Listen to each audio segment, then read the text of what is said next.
Hello everyone, welcome to concepts of chemistry. मैं हूं आपका टीचर मोहम्मद एहसान शेख। आज का हमारा लेक्चर क्लास 11 के स्टूडेंट के लिए है और जैसा कि आप लोगों ने थंबनेल में देख ही चुके हैं, आज का हमारा टॉपिक है व्हाट इज़ केमिस्ट्री। केमिस्ट्री क्या होता है। तो इससे पहले कि मैं आप लोगों को केमिस्ट्री के बारे में बताऊँ, मैं आप लोगों से पूछता हूँ केमिस्ट्री क्या होता है। जस्ट बिकॉज आप लोगों ने 10th क्लास में केमिस्ट्री के बहुत सारे लेसन्स पढ़े हैं, आप लोगों को केमिस्ट्री की बहुत सारी इन्फॉर्मेशन है, तो आप लोगों को पता होना चाहिए केमिस्ट्री क्या होता है। अगर हमारी फ़िज़िकल क्लास होती है और आप लोग मेरे सामने होते तो मैं आप लोगों से पूछता केमिस्ट्री क्या होता है और बहुत ही इंटरेस्टिंग मुझे आंसर सुनने को मिलता है।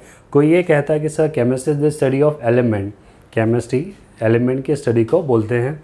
कोई ये बोलता है कि study of matter is chemistry, कोई ये बोलता है कि study of chemicals is chemistry. तो technically all the answers are correct, सभी के आंसर करेक्ट हैं, because chemistry is a very broad branch of science. Chemistry एक साइंस की बहुत ही ब्रॉड ब्रांच है, ठीक है ना। तो चलो एक सिंपल सी डेफिनेशन केमिस्ट्री की हम देखते हैं और उसको हम अंडरस्टैंड करेंगे, उसको समझेंगे। चलो देखें केमिस्ट्री क्या होता है। Chemistry is the branch of science, chemistry is the branch of science. Chemistry क्या है? साइंस की ब्रांच है which deals with the study of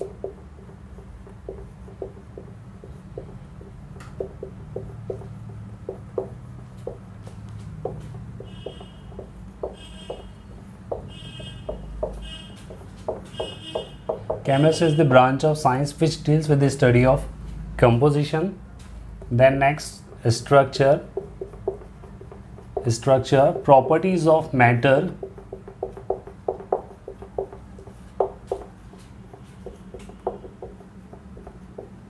and reactions. ठीक है ना। ये आप लोगों के सामने एक डेफिनेशन लिखा है मैंने सिंपल सी, चलो एक बार इसको रीड कर लो। What is chemistry? Chemistry is the branch of science which deals with the study of composition, structure, properties of matter and reactions. ठीक है ना। इसमें आपको 4 चीज़ें दिखाई दे रही है। सबसे पहले तो कंपोजिशन दिख रहा है यहाँ पे। केमिस्ट्री में हम किस चीज़ की स्टडी करते हैं? कंपोजिशन की स्टडी करते हैं। उसके बाद में हम यहाँ पे स्ट्रक्चर की स्टडी करेंगे, देन प्रॉपर्टीज़ ऑफ मैटर हम देखेंगे, उसके बाद में हम बात करेंगे किसकी? रिएक्शंस की। ठीक है ना। तो सबसे पहले बात आती है कंपोजिशन। कंपोजिशन आप लोगों ने कहाँ सुना ये वर्ड, कहाँ देखा आप लोगों ने कंपोजिशन, और इसका मतलब क्या होता है कंपोजिशन का? याद आ रहा है कुछ? कहाँ सुना आप लोगों ने कंपोजिशन? चलो मैं आप लोगों को याद दिला देता हूँ। आप लोगों ने आपके घर में किसी दवाई की बॉटल पे, सिरप पे पीछे की साइड से, बैक साइड से आप लोगों को कंपोजिशन लिखा हुआ दिखाई देगा। उस कंपोजिशन के नीचे उस दवाई में जो भी केमिकल कंपाउंड इन्वॉल्व है उनके नाम होते हैं और उसके सामने उसकी क्वांटिटी लिखी होती है कि इस दवाई में, इस सिरप के अंदर this particular compound is present in this quantity. बराबर है, उसको बोलते हैं कंपोजिशन। तो आप लोगों को इस एग्जाम्पल से समझ में आ गया होगा कि composition means what? Composition means किसी भी केमिकल कंपाउंड में प्रेजेंट एलिमेंट की क्वांटिटी को हम क्या बोलते हैं? कंपोजिशन बोलते हैं। चलो एक और एग्जांपल से हम इसको समझते हैं। मैं अगर आपसे पूछूं कि what is the molecular formula of water, तो आप बोलेंगे कि sir H2O is the molecular formula of water. H2O molecular formula है वाटर का। ठीक है। तो यहाँ पे देखें कि वाटर किससे बना है? हाइड्रोजन से एंड ऑक्सीजन से बना है। यहाँ पे इनका रेशो की अगर बात करें तो इसका रेशो होता है 2:1। 2 हाइड्रोजन एटम है और 1 ऑक्सीजन एटम इसमें प्रेजेंट है। चलो अगर मैं एक और यहाँ पे फॉर्मूला लिख रहा हूँ, क्या ये वाटर मॉलिक्यूल है? चेक करो, H2O2, क्या ये वाटर है?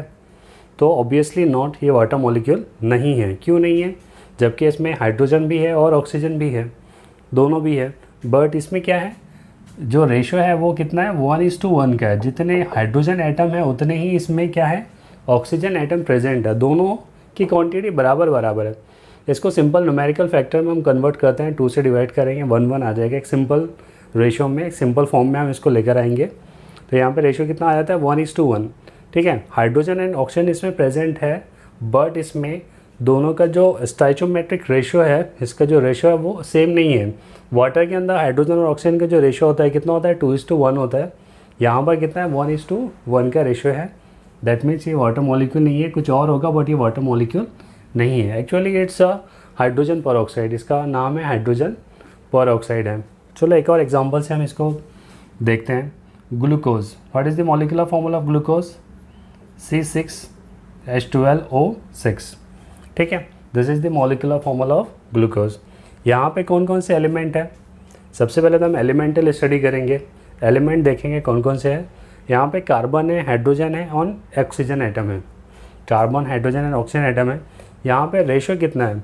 जितने कार्बन एटम है उससे डबल यहाँ पे हाइड्रोजन एटम है, और कार्बन एटम के इक्वल ही यहाँ पे क्या है? ऑक्सीजन एटम है। एक सिंपल फॉर्म में इसको लेकर आते हैं। यहाँ पे रेशो होगा 1:2:1 का रेशो होगा, ठीक है ना। तब ऐसा कोई भी कंपाउंड आ रहा है जिसमें अगर ऐसा रेशो आपको देखने को मिल रहा है तो वो ग्लूकोज होगा। तो क्या ये सफिशिएंट क्राइटेरिया है किसी भी केमिकल कंपाउंड की स्टडी करने के लिए? तो ऑब्वियसली नॉट, ये सफिशिएंट क्राइटेरिया नहीं है। इसके अलावा भी हमें कुछ चीज़ों की ज़रूरत होती है जिसकी मदद से हम किसी भी केमिकल कंपाउंड की स्टडी करते हैं और उसकी प्रॉपर्टी के बारे में हम समझते हैं कि प्रॉपर्टी क्या आ गई इसकी। तो केमिकल कंपोजिशन के साथ साथ हमें देखना होता है स्ट्रक्चर, ठीक है। जितना आपको यहाँ पे कंपोजिशन इम्पॉर्टेंट है उतना ही स्ट्रक्चर भी इम्पॉर्टेंट है। चलो कुछ एग्जांपल्स देखते हैं जिसकी मदद से हम इसको देखेंगे। कंपोजिशन तो हो गया, इसके बाद में बात आती है स्ट्रक्चर की। स्ट्रक्चर क्या होता है? तो स्ट्रक्चर में एक साइज़, शेप, बनावट, जैसे हमारी बनावट है, हमारी शेप है, वैसे ही केमिकल कंपाउंड का भी एक शेप होता है। तो आप बोलेंगे कि सर केमिकल कंपाउंड को क्या नाक, कान और आँख होती है? तो ऐसा नहीं है, उसको नाक, कान और आँख नहीं होंगे। उसमें क्या होता है? बॉन्ड होते हैं। मैं यहाँ पे स्ट्रक्चर के साइज़ और शेप से मतलब यहाँ पे हम उसकी अटैचमेंट के बारे में बात करेंगे कि वो कार्बन, हाइड्रोजन, ऑक्सीजन और अदर एलिमेंट एक दूसरे से किस तरह से अटैच है, उसको बोलते हैं स्ट्रक्चर, ठीक है। मैं चलो एक एग्जांपल लिख रहा हूँ यहाँ पे, C2H6O, ठीक है।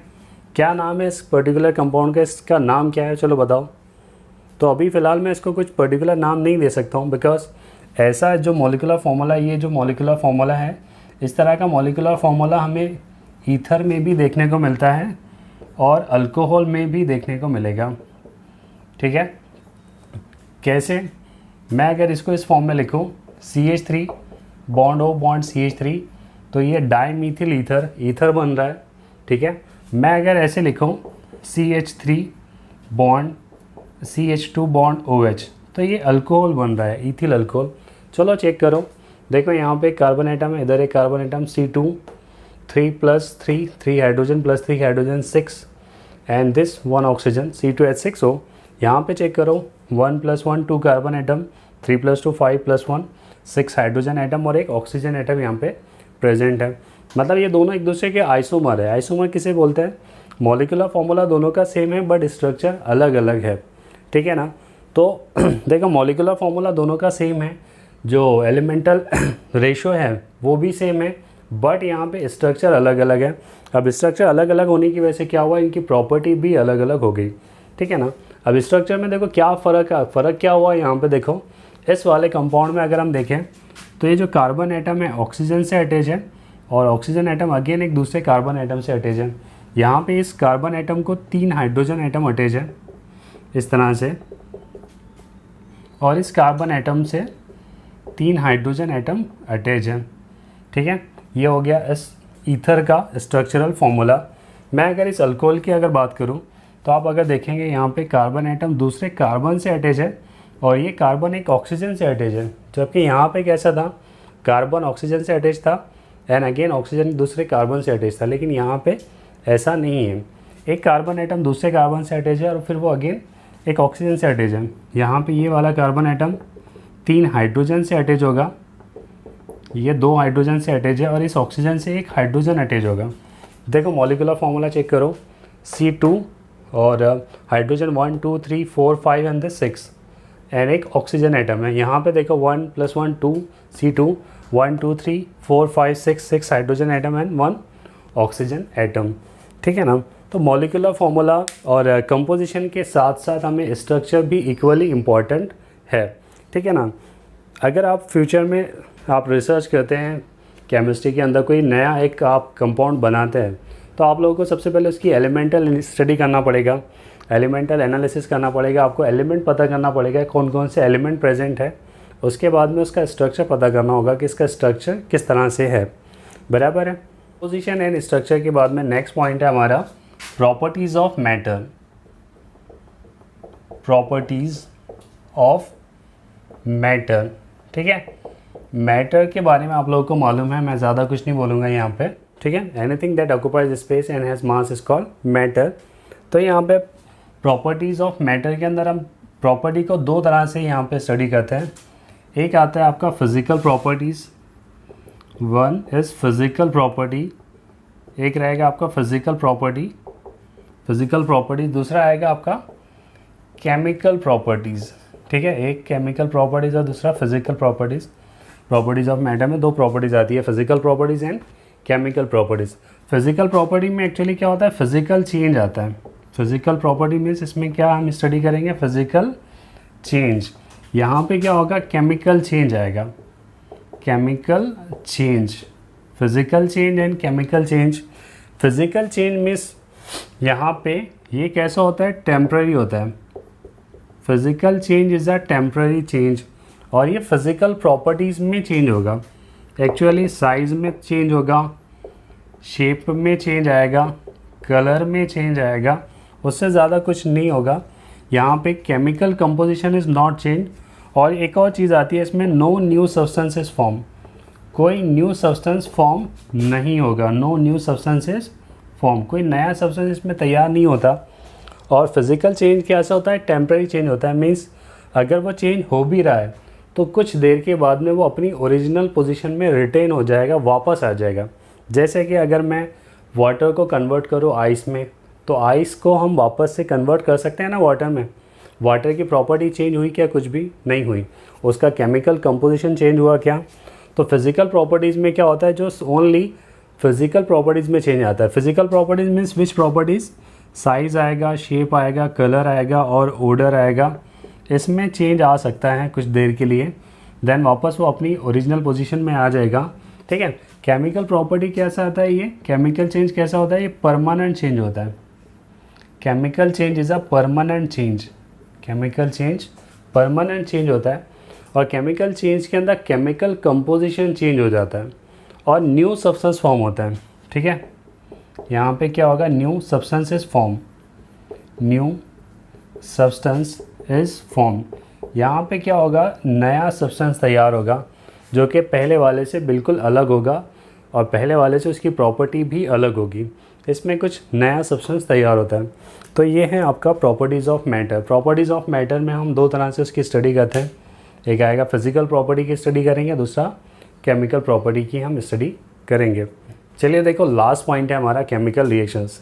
केमिकल रिएक्शंस क्या होता है, due to chemical change, due to chemical change, due to chemical change chemical reactions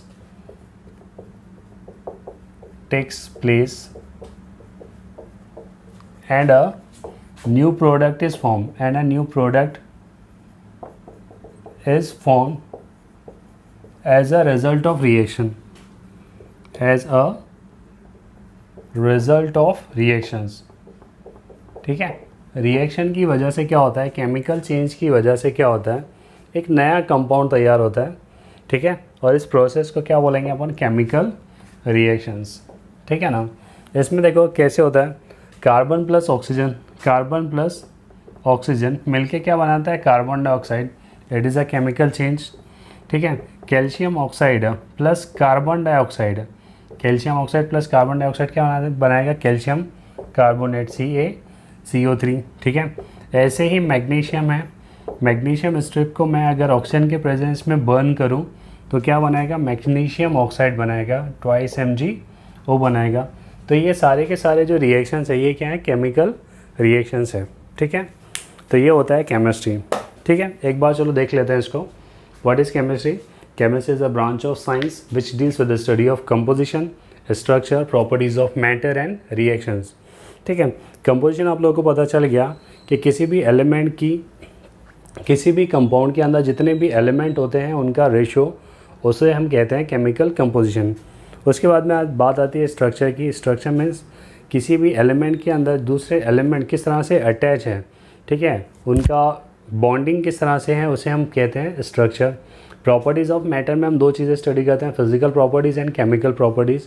and finally हम क्या देखते हैं, रिएक्शंस देखते हैं। रिएक्शंस में क्या होता है, due to chemical changes chemical reactions takes place. Chemical changes की वजह से केमिकल रिएक्शंस होती है और केमिकल रिएक्शंस की वजह से एक नया प्रोडक्ट तैयार होता है, ठीक है ना। जैसे कि आपने देखा होगा 10th क्लास में, milk is converted to curd. Milk जो है कर्ड में कन्वर्ट हो जाता है, it is a chemical change. Okay, इसके बाद में है ब्रांचेस ऑफ केमिस्ट्री, वो हम अगले लेक्चर में देखेंगे।